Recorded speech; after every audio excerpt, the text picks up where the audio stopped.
3 days అయితే inter exams అయితే start కానున్నాయి. ఇంటర్ ఎగ్జామ్స్‌లో మీరేం జేయాలి? ఏం జేయొద్దు? ఎగ్జామ్ ఎట్లా రాయాలి? ఎగ్జామ్ అనగానే ఎట్లా ఆన్సర్ స్టార్ట్ జేయాలి? ఇవన్నీ అయితే ఈ వీడియోలో కవర్ చేద్దాం.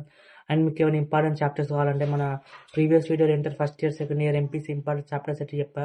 ఆ వీడియో ఒకసారి చెక్అవుట్ చేయండి మీకు ఏమైనా ఇంపార్టెంట్ చాప్టర్స్ కావాలంటే. అండ్ ఫస్ట్ మీరు ఎగ్జామ్ రోజైతే లేచి ఎటువంటి కొత్త టాపిక్స్ చదవద్దు. కొత్త ఎంత ఇంపార్టెంట్ అన్నా మీరు నేర్చుకోవద్దు.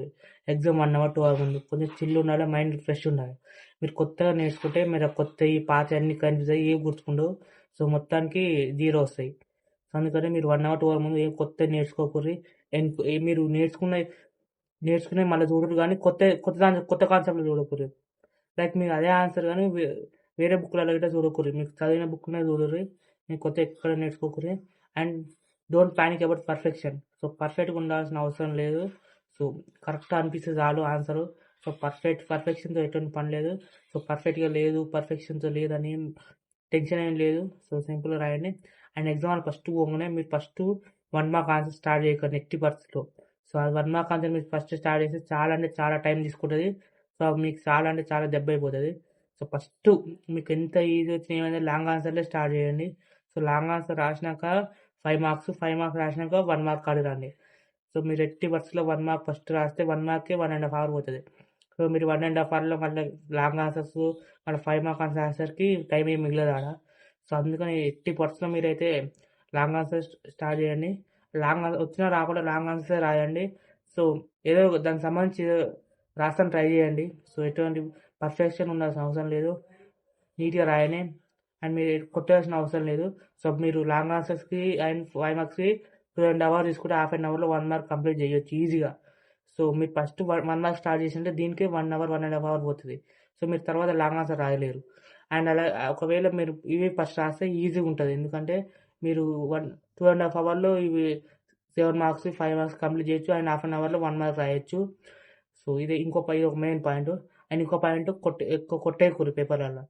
తప్పు రాసినా సరే ఒక స్ట్రైక్ ఎయండి. ఒక గీత గీయండి అంతే. మీరు మొత్తం కొట్టేసి బాక్స్ కొట్టి ఇట్లా రాంగ్, గీంగ్ అని పెద్దగా పెట్టకుర్రి.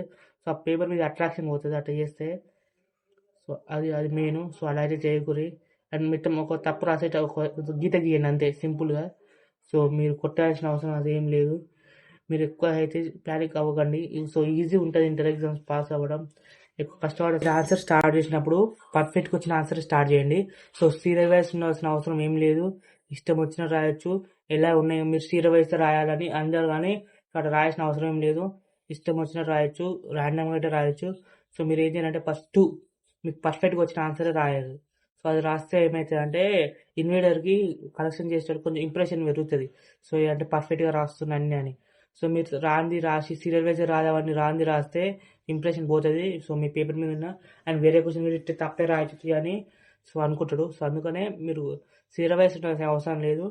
ఫస్ట్ మీకు పర్ఫెక్ట్‌గా వచ్చిందే రాయండి. అది లాస్ట్ క్వెషన్ అయినా సరే. మీకు పర్ఫెక్ట్‌గా అదొస్తే అదే ఫస్ట్ పేపర్‌లో రాయుర్రి. నీట్‌గా రాయుర్రి. హ్యాండ్ రైటింగ్ నీట్‌గా ఉండాలి. టెన్షన్ ఏం లేదు. సింపుల్‌గా లైన్ బై లైన్ రాసుకుంటూ వెళ్ళిపోండి. ఈజీగా పాస్ అయిపోతారు. పర్ఫెక్షన్‌తో ఉండాల్సిన అవసరం ఏం లేదు.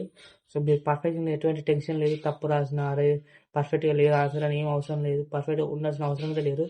పర్ఫెక్ట్‌గా ఉన్న చెక్ ఇట్ చేయరు పర్ఫెక్ట్‌గా ఉందా లేదా అని. ఇది మీరు ఇలా చేస్తే అయితే ఇంటర్ ఎగ్జామ్స్ అయితే మీకు చాలా హెల్ప్ అవుతాయి. ఎక్కువ మార్క్స్ స్కోర్ చేయడానికి. అయితే కంగారు ఏం లేకుండా సింపుల్‌గా అయితే పాస్ అవ్వచ్చు. మెయిన్ థింగ్ ఏంటంటే కొట్టేటోళ్ళు ఉండకూడదు. And long answer story start చేయండి.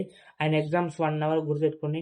ఎగ్జామ్ 1 అవర్ ముందు ఎటువంటి కొత్త క్వశ్చన్లు ఎవ్వరేం చెప్పినా సరే, మీరు సార్ వచ్చి చెప్పినా సరే, ఇది ఎగ్జామ్స్ 1 అవర్ ముందు ఇవి చదువుకోరి. మైండ్ ఫ్రెష్‌గా ఉంచండి. మైండ్ అయితే ఫ్రెష్‌గా ఉందని చిల్ ఉండుర్రి. మైండ్ ఎంత ఫ్రెష్ ఉంటే అంత మంచిగా రాస్తారు మీ ఎగ్జామ్‌లో. ఇది నా ఎక్స్‌పీరియన్స్‌తో చెప్తున్నా. ఇంటర్ ఎగ్జామ్స్ ఈజీగా పాస్ అవుతారు. మ్యాథ్స్ ఎగ్జామ్ ఏంటంటే ఎక్కువ మ్యాథ్స్ ఎగ్జామ్ అప్పుడు ఎక్కువ మీరు ఫార్ములాస్ రాయుర్రి. మీకు వచ్చినా రాకుండా దానికి సంబంధించిన ఫార్ములాస్ అయితే రాసుకుంటూ వెళ్ళిపోతే ఈజీగా పాస్ అయిపోతారు. ఆల్ ద బెస్ట్ అందరికీ. అందరు పాస్ అవ్వాలని కోరుకుంటున్నా. 100కి 100% పాస్ కావాలని కోరుకుంటున్నా. ఉంటా. బాయ్.